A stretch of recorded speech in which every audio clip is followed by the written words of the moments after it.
নমস্কার দর্শক বন্ধুরা। তো আপনারা দেখতেছেন যে টেবিল ফ্যান কয়েল। তো আমরা ঠিক এরকমভাবে 4টি কয়েল এখানে দেখতে পাচ্ছেন, 1 2 3 4, 4টি কয়েল বেঁধে রেখেছি। এই 4টি কয়েল কিভাবে বসে সে সম্পর্কে আপনাদেরকে আমি এখন এখানে দেখাবো। দেখতে পাচ্ছেন যে এটা এই দিক থেকে আমাদের প্লগের দিকে যেমন ঘুরতেছে, ঠিক তো অন্য স্লোটে গিয়ে কিন্তু এটা ঠিক এভাবে এন্টি ক্লকের দিকে ঘুরবে। এইভাবে আমাদের 4টি স্লোটে 4টি কয়েল বসাতে হবে। চলুন আমি এই কয়েলগুলোকে এখন এক একটা করে কয়েল আমি এখান থেকে রিমুভ করব। রিমুভ অর্থাৎ হলো এটা আমাদের একটা বলতে গেলে ছোট্ট একটা হাতে তৈরি করা ডাইস। তো ডাইস থেকে আমরা রিমুভ করব, এভাবেই রিমুভ করব। দেখুন কিভাবে রিমুভ করতে হয়, খুব আলতোভাবে রিমুভ করবেন, কারণ ছিঁড়ে যাওয়ার সম্ভাবনা থাকবে।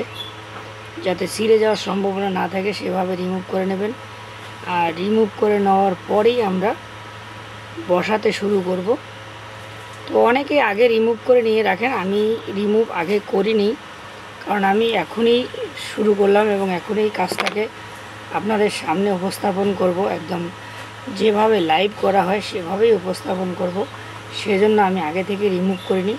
দেখতে পাচ্ছেন আমি একটি স্লোটের যে কয়েল সেটাকে ডাইস থেকে রিমুভ করে নিলাম। এবার আমরা এখান থেকে কি করব, এখান থেকে একটা সুতা খুলে দেব। কেন খুলে দেব, যে এটা আমাদের কোন দিকে টার্ন আছে সেটা বোঝার জন্য সহযোগিতা করবে। তো চলুন আমি এটাকে আর একটা গ্যাপেই খুলে দিই, বাস। তো আমরা দেখতে পাচ্ছি যে এই দিক থেকে শুরু হয়েছে আর এইদিকে শেষ হয়েছে প্রান্তটা। আমরা এখানে বসাবো।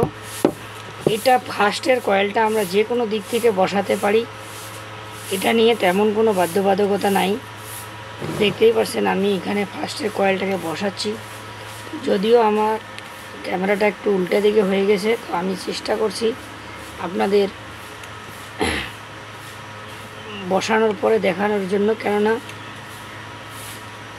এত ছোট জিনিস যে এখানে দুটি হাতের অংশ থাকতেছে, তো আপনাদেরকে যদি আমি ক্যামেরার দিকেও করে দিই তাও আপনারা ঠিকমতো বুঝতেও পারবেন না, দেখতে পারবেন না, কারণ খুব ছোট্ট জায়গা, সেখানে দুদিকেই হাত দিয়ে ধরে রাখতে হয়, আর সে কারণেই আপনারা দেখতে পাবেন না। তো আমি চেষ্টা করব যাতে আপনারা ক্লিয়ারভাবে দেখতে পারেন, সেই জন্য যে আমি বসিয়ে নেওয়ার পরেই আপনাদেরকে দেখানোর চেষ্টা করব। দেখুন বন্ধুরা, এই জন্য হলো আমাদের কভার পেপার কাটা হয়ে যাচ্ছে। তো এই সব কিছু অনেকেই হয়তো শুধুমাত্র ভিডিও বানার পারপোসে যারা পেছনে লেগে থাকেন, তারা হয়তো আগে থেকে সব কিছু রেডি করে নেন, রেডি করে নিয়ে তারা বানাতে শুরু করেন, কারণ তারা শুধু ভিডিওতেই কাজ করেন সেই কারণে। আর আমাদের ভিডিওতে কোনো কাজ করা হয় না, আমরা ভিডিও এবং প্র্যাকটিক্যাল এবং যেটা স্টোরেজ অর্থাৎ দোকানের মধ্যে শপের মধ্যে যেটা আমাদের কাস্টমার সাপ্লাই, সে সমস্ত কিছু একই সঙ্গে করে থাকি।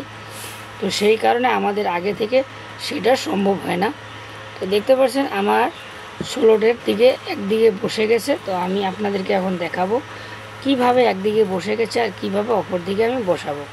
তো চলুন, এটা যেহেতু অনেকগুলো কয়েল একসঙ্গে বানানো থাকে, 4টি কয়েল, তো সেই কারণেই এটাকে টানা হেঁচড়া বেশি করবেন না। টানা হেঁচড়া যত করবেন তত কিন্তু, আর এটা একদমই অ্যালুমিনিয়ামের ওয়্যার, এটা একবার যদি বাঁকা হয়ে কোথাও লেগে থাকে তা সহজে সিধা হতে চায় না, অর্থাৎ সোজা করা যায় না।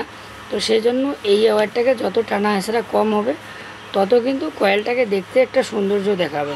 আর যত টানা হেঁচড়া করবেন তো খিচুড়ির মতো এখানে সেখানে মারপ্যাচ দেখানো যাবে, আর দেখতে জিনিসটা একটা সুন্দর দেখা যাবে না। কাজ সাকসেসফুল হয়ে যাবে